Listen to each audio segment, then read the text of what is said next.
Assalamualaikum warahmatullahi wabarakatuh. Perkenalkan, saya Selly Femita Zara Salsabila dengan NIM 2425202127. Di sini saya akan menjawab pertanyaan esai argumentatif yang pertama. Pertanyaan pertama,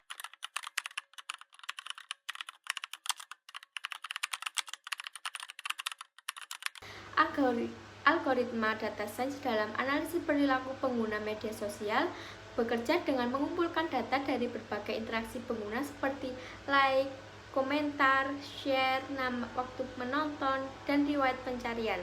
Data ini kemudian diproses menggunakan teknik machine learning untuk membangun profil unik setiap pengguna berdasarkan minat, lokasi, dan pola penggunaan mereka.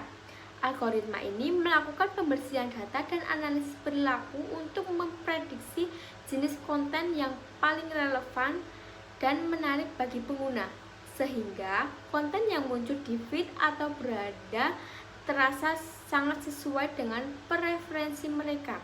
Pertanyaan kedua,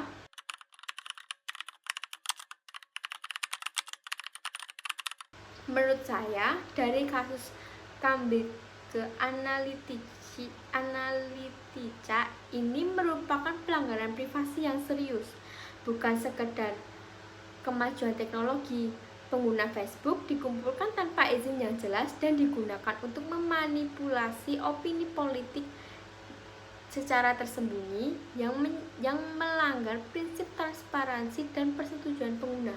Meskipun teknologi data science memang membawa kemajuan dalam analisis dan personalisasi, penyalahgunaan data tanpa kontrol etis yang ketat dapat merusak kepercayaan publik dan hak privasi individu.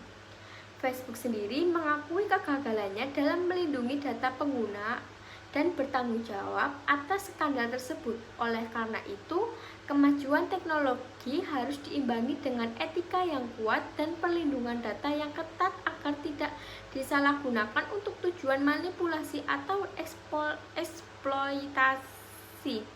Tanpa itu, teknologi justru menjadi ancaman bagi privasi dan demokrasi. Jadi, kasus ini lebih menunjukkan kegagalan pengelolaan privasi daripada kemajuan teknologi yang sehat. Untuk pertanyaan yang ketiga,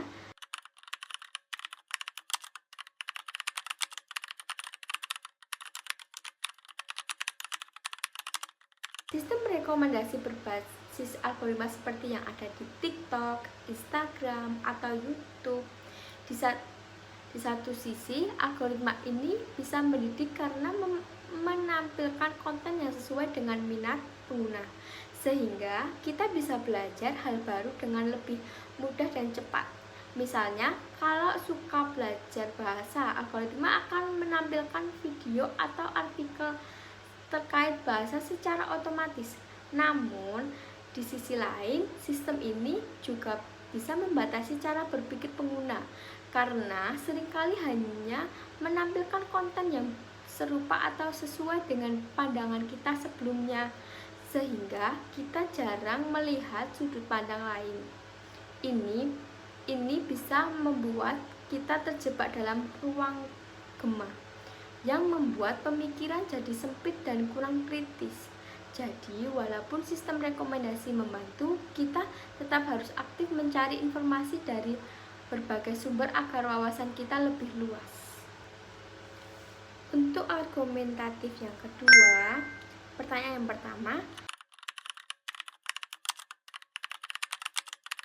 menurut saya, komponen sistem yang berubah dalam transformasi layanan perbankan digital, ketiga komponen utama sistem yaitu manusia, teknologi, dan proses mengalami perubahan.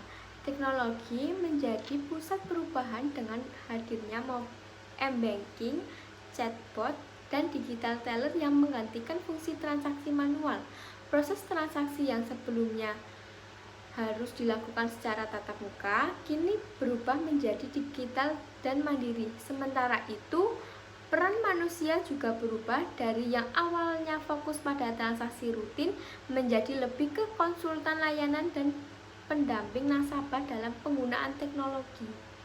Pertanyaan yang kedua,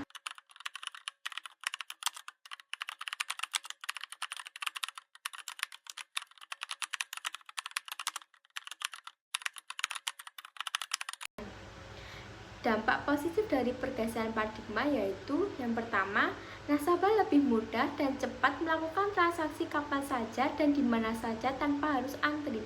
Yang kedua, efisien operasional bank meningkat karena otomatisnya proses transaksi.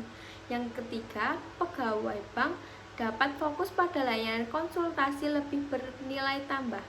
Dampak negatif dari pergeseran paradigma yaitu yang pertama, resiko pengurangan tenaga kerja karena beberapa posisi tradisional menjadi tidak diperlukan. Kedua, beberapa nasabah, terutama yang kurang tahu tentang teknologi, mungkin kesulitan beradaptasi. Yang ketiga, potensi masalah keamanan dan privasi data meningkat dengan digitalisasi. Pertanyaan yang ketiga,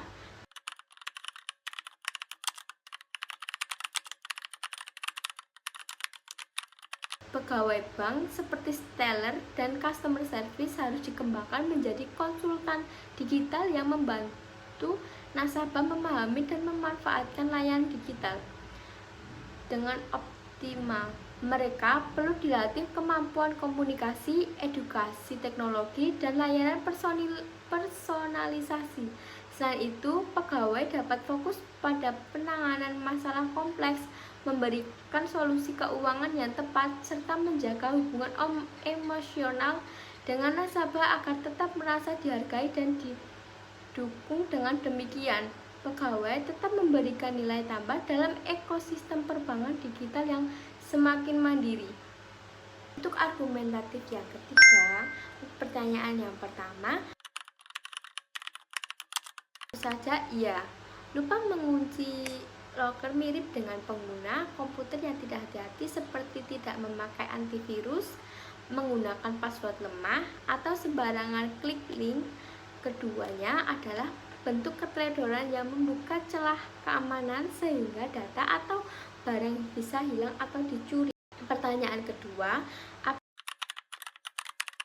kesalahan pengguna seperti tidak memakai antivirus atau password lemah bisa menimbulkan resiko yang sama besarnya dengan kesalahan teknik sistem, misalnya program ngebug atau bocornya data penting, karena keduanya sama-sama bisa menyebabkan kerugian besar seperti kehilangan data pribadi, kerusakan sistem, atau kebocoran informasi sensitif.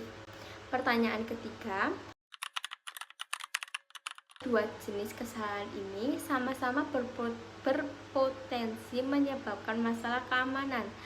Dari pengalaman pribadi saya pernah mengabaikan update antivirus dan password saya lemah. Saya sempat kehilangan akun Instagram.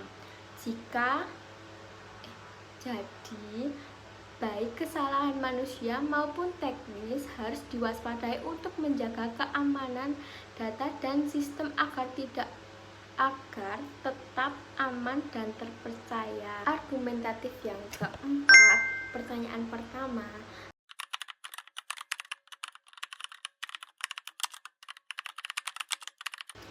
paradigma sosial dan budaya masyarakat lokal sangat berpengaruh karena smart city bukan hanya soal teknologi, tapi juga soal bagaimana masyarakat mau menerima dan menggunakan teknologi tersebut dalam kehidupan sehari-hari. Jika masyarakat lebih nyaman dengan interaksi tatap muka dan cara tradisional, mereka cenderung enggan menggunakan aplikasi digital meskipun sudah disediakan. Kebiasaan, kepercayaan, dan tingkat literasi digital yang berbeda-beda membuat penerima teknologi jadi bervariasi. Jadi, tanpa perubahan paradigma sosial dan budaya yang mendukung, inovasi smart city sulit berjalan efektif karena partisipasi masyarakat rendah. Untuk pertanyaan yang kedua,